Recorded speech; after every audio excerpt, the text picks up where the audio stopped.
Хәерле сәгатьтә Сәлам телеканалында Ишембай яңалыктары студияла Милә Мәзитова. Сыгарылыш турында кыскасы. Ишембай районының ветеринар станциясы калабызда кеше күп йыелган урындарда, объекттарда профилактик дезинфекциялау үткәрә. Районда язгы сәсүгә етди әзерлек бара. Көҙән ауылы волонтердары авылысында пост эшләп, иртәнге сәгать 7-нән төнгө 12-гә тиклем дежур оештыргандар. Бүгінгі заман геройдары темаһын дауам итәбез. Байгужа авылында яшәүсе Суфия Рахимова пандемия вакытында авылдаштарына хәленнән килгәнсә ярдәм итә. Ишембай районының ветеринар станциясы калабызда кеше күп йыелган урындарда, объекттарда профилактик дезинфекциялау үткәрә. Бүгінгі көндә хакимият, полиция, автовокзал биналары, кала тукталыштары һәм барлыгы 13 000 квадрат метр эшкәртелгән. Ишембай районы ветеринар станциясы белгечләре әйтүенсә, вирустарга һәм бактерияларга каршы кулланылган матдәләр кеше һаулыгы өчен хәвефле түгел. Бынан тыш белгечләр бинаны 2 сәгать һайын юеш сепрәк менән тазалап, еләтеп торырга кәңәш итә. Язгы сакырылыш сәбәпле күптән түгел хәрби комиссариат бинаһында ла дезинфекциялау үткәрелде.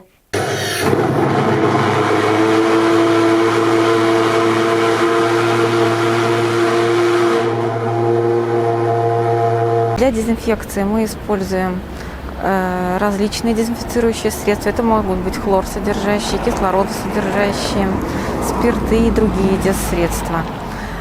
В настоящее время, сегодня проводится дезинфекция препаратом Кимицид, который в своем составе содержит хлорсодержащие дезинфицирующие средства.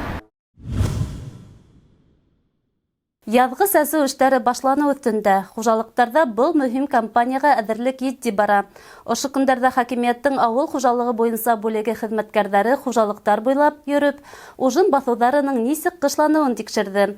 Артабан киләһе сюжетта. Муниципаль районда сәсүлек ерҙәренең дөйөм майданы 40 157 гектар исәпләнә. Шуның 14 000 гектарында бөртөклө культуралар, 10 000-ында мал азыгы культуралары, 4 000 гектарда техник культуралар сәсү планлаштырыла. Бөртөклө культураларга килгәндә хужалыктар бойдай, арпа, һолы кеүек культуралар, техник культуралардан район өсөн традицион булмаган рапс һәм етен культураһын сәсү планлаштыра. Калган зур майданда көнбагыш культураһы биләясәк. Бүгенге көндә хужалыктарда дым каплаты, орлыктарда химик агыла кеүек сәсүгә әзерлек эшләре кызу бара. Авыл хужалыгы бүлеге белгечләре тарафынан ужын басуларын ничек кышлануы тикшерелде.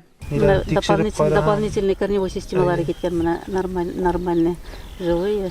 Вообще, состояние хорошее. Әлеге карап үткән яланнарда, bütün хужалыкларда да дип әйтергә кирәк инде, состояниелары бик әйбәт. Әлеге булганнары менә отлично күреп торабыз, корневой системалары мощный, күчение әйбәт булган көздән.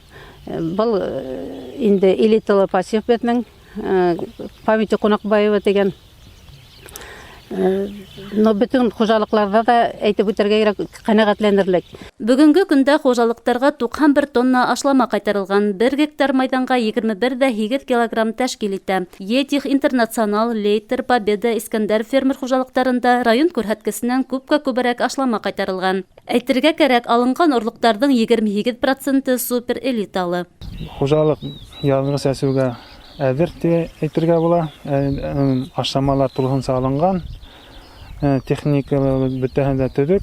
Әлеге вакытта дым каплату эше бара. Яланда тракторлар эшләй.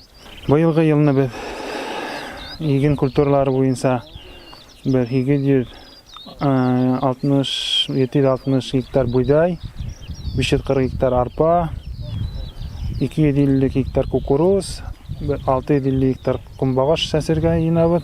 Авыл хужалыгы белгечләре әйтүенсә, районда язгы сәсү кампанияһына барлык хужалыктар да ентекле әзерләнгән. Бик тиздән көндәр йылы торһа хужалыктар сәсүгә төшәсәк. Милә Мәзитова, Илназ Биккужин, Ишембай хәбәрләре. Изоляция вакытында күптәр калалагы фатирдарынан авылдарга ашкына. Авыл халкының тугандарының һаулыгына хәвеф янамаһын өчен Көҙән авылының икмәк бешерү цехы директоры эшкуар Филүзә Рәшитова волонтердар оешмаһын булдырып авылдаштарына ярдәм күрһәтә. Улай гына ла түгел, бар сыгымдарды үзе каплай. Артабан хәбәрсебез Хана Максутова репортажында. Һаумыһығыҙ, һеҙ әле ҡайҙан ҡайтып киләһегеҙ? Мен Петровский больницадан эштән ҡайтып киләм. Көҙән ауылында йәшәйем. Шулай дип көн һайын ошо юлда үтәһегезме? Gün sen şu yolda ertanki baram, kış kaytam. Пропуск бирелгәнме? Пропуск verilgen mi? Пропуск.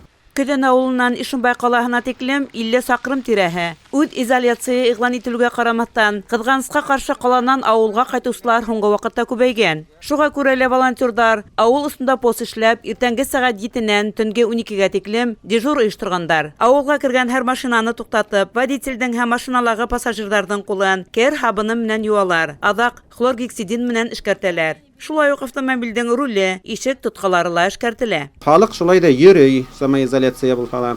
Менә әле бүген сәгать 4 иртәдән алып, ошо бәләкәй генә Көдән авылында 7-3 машина үтте. Ну, теге якка да сыкканнар да бар, кергәннәр дә бар инде. Ну, әлбәттә, кайберләре эшкә бара, кайберсе больницага бара. Ну, ансыннан да туктатып булмай инде.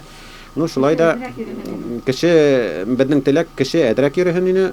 Ошо кеше күп аралашып, шуннан вирус битендә тарала, цепная реакция диләр битендә урысча.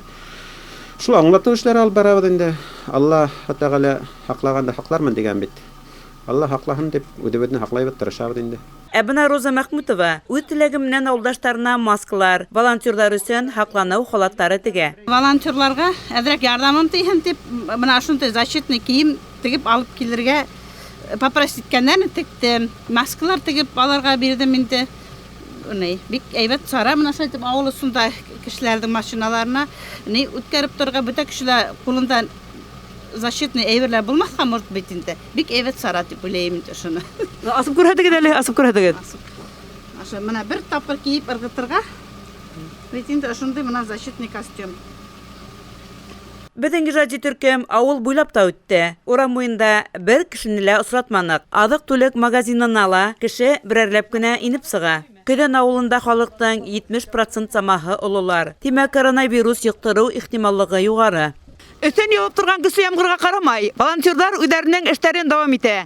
Кем белә, бәлки улар коронавирустан йөдерләгән авылдашларын коткарыр. Хана Максутова, Айнур Әхмәтов, Ишембай хәбәрләре. Мәрхәмәтлелек, бер-береңә ярдәм итү, изгелек кылу авыр вакытта бигрәк тә кирәк. Хәзерге олы һынаудар алдында калганда, шундай кешеләрнең безнең арала күп булуы олы һөенес. Безнең иҗади төркем Ишембай районының Байгужа авылына барып, Суфия Рахимова менән танышып кайтты. Бәлки ярты гомерен Себер тарафтарында үткәреп, авылдаштарын, тугандарын һагынып яшәгәнгәлер дә, гомере буе укытучы булып эшләгән Суфия ханым авылдаштарына кулыннан килгәнсә ярдәм итәргә тырыша. Йорты янындагы баксала сәсеп, тәрбияләп үтергән дигәрле хуҗабикә үз кулдары менән япкан хут, варенье, төрле тозлаган яшелсә емештәрен рәхәтләнеп, авылдашларына өлеше, күп балалы гаиләләргә ярдәм итә. Икешәр төрле салаттар алдым, менә кабачкинан шуннан һуң салат, буларды как салат можно ашарга, шуннан әлеге вакытта менә ят көне самоизоляцияла аш пешерәләрдә булалар балаларга, овощи, фрукты тибет бит инде шуларда. Шуннан һәр беренә менә шундый соуслар алдым, һәр бер семьяга. Шуннан һуң совсем бөтенләй хозяйстволары булмаган кешеләргә 90 штук 9 тистә йомыртка алган идем. Менә шуларның 2 тистәһе калды. Аларны менә улы хатыннарга бирәмен дип. Суфия Нурәхмәт кызы авылдашларына аксалат ала ярдәм күрһәтә. Блокнотында кемгә акса бирергә исемлеге лә әдер. 5000 акса әдерләдем. Менә ошо приемный родительләргә за приемных детей, потому что улар үдәре әдерләгәс, аларга лучше, может, сладости алырдар, ниләр, тиеп уйланым инде, дөрес булырмы, аныһын белмәйм. Атасалары, үдәре приемные родители сами итерләр инде.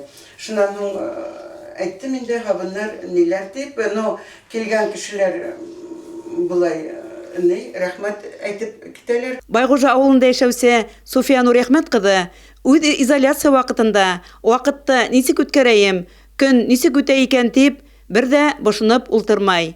Яш вакытындагы хыялын тормышка ашырып, бына шундай матур түшелдеректәр эшләй башлаган. Яшьтән үк олы кешеләргә ихтирамым зур булды. Ата-әсәем үз заманында матур итеп башкорт киемнәрен киеп йөри алманы. Шуга да хәзер авылдашларым, бигрәк тә олы яшьтәге инәйдәр матур итеп киенеп, бидәүстәр тагып йөрүһендәр тим. Ти Суфия Нурәхмәт кызы. Бар күңел йылыһын халып, үз кулдары белән эшләгән хезмәт имешен бер кемгә лә хатмай, якындарына, тугандарына бүләк итә. 11 марттан 20 апрельгә тиклем 22 неме хатын кызлар өчен яшь кияүгә сыкмаган кызлар өчен менә түшелдерекләр,